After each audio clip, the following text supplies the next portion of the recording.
Maksudnya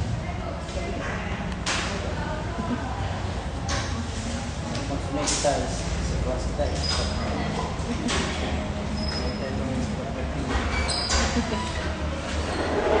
Canon benar-benar lagi viral ya. Hai, assalamualaikum warahmatullahi wabarakatuh semuanya. Selamat siang.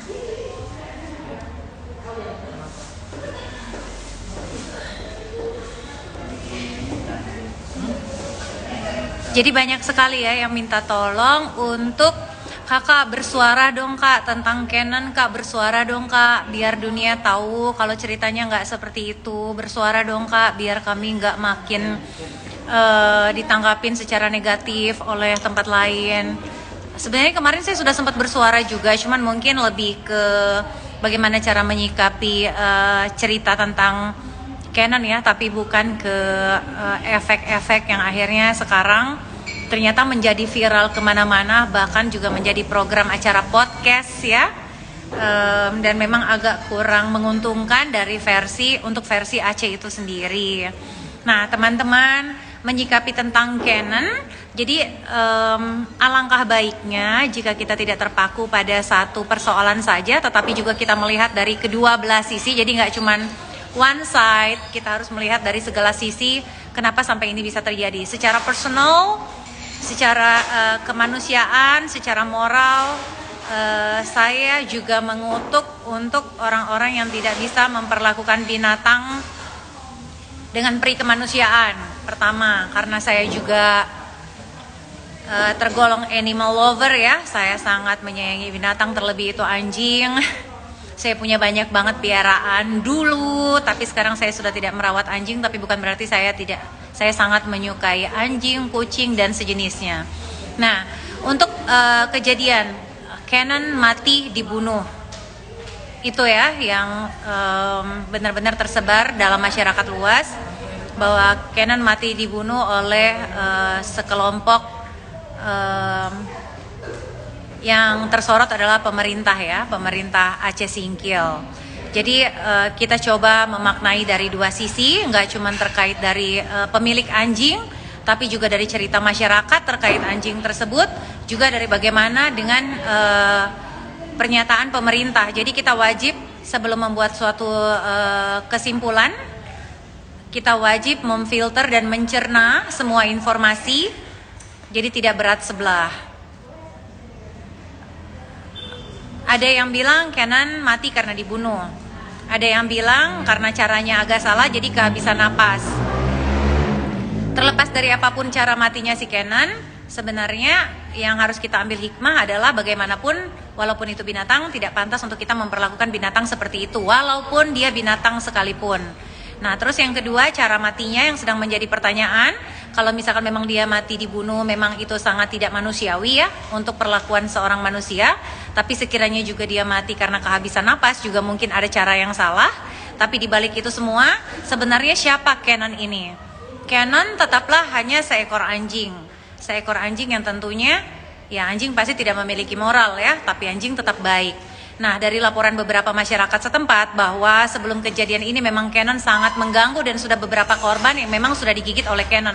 Tetap tidak membenarkan bahwa kita bisa membunuh Canon. Ya, itu tetap tidak dibenarkan. Tapi dari versi masyarakat bahwa kejadian tersebut memang sudah sangat mengganggu banyak halayak ramai. Dan memang di Aceh itu sendiri ada peraturan yang sudah ditetapkan dalam undang-undang daerah ya. Kalau di sini mungkin bilangnya kanun, dari setiap kabupaten itu ada aturan tertulisnya bahwa dalam semua daerah wisata atau di Aceh itu sendiri memang tidak dibolehkan memelihara anjing dan babi karena memang itu masuk dalam pelanggaran syariat. Jadi kita harus hormati ya, karena itu kearifan lokal.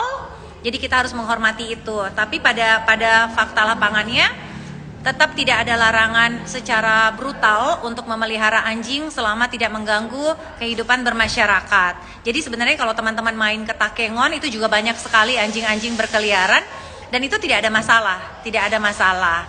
Nah, lalu apa hubungannya sebenarnya tentang Canon ini dan peristiwa penandatanganan investasi di Aceh Singkil?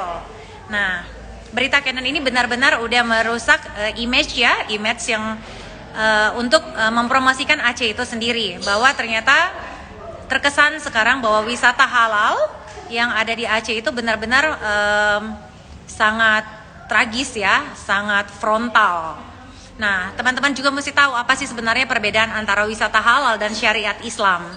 Jadi di beberapa negara-negara yang ada di dunia sekarang memang kita akui sudah terdaftar beberapa wisata halal yang mana membuat kita sebagai umat Islam lebih tenang dan lebih mudah setiap kali mengadakan perjalanan wisata.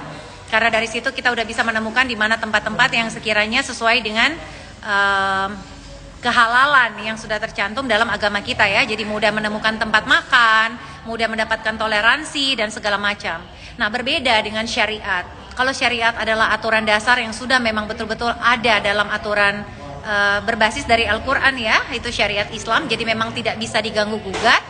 Nah, saya melihat ini bukan dari kacamata dari seorang muslim saja, tetapi saya mau membuat teman-teman semuanya paham, karena saya berasal dari keluarga yang notabene agamanya sangat banyak dan berbeda, dan kami sangat ditanamkan untuk bagaimana menghormati satu dan lainnya.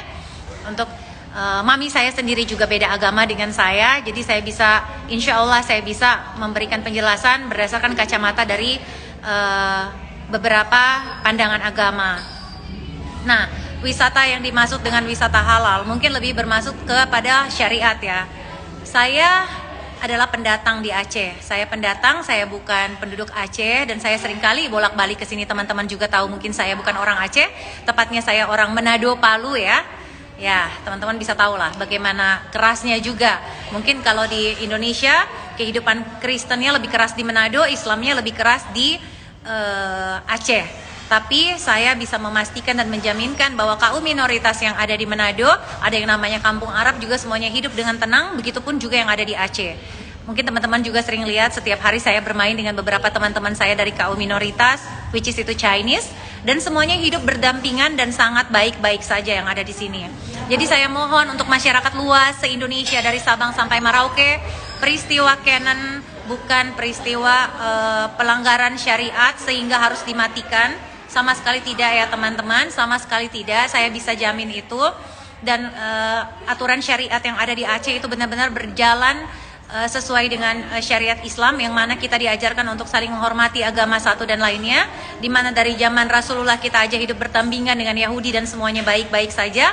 Ada yang namanya lakum dinukum waliyadin ya, bagimu agamamu dan bagiku agamaku.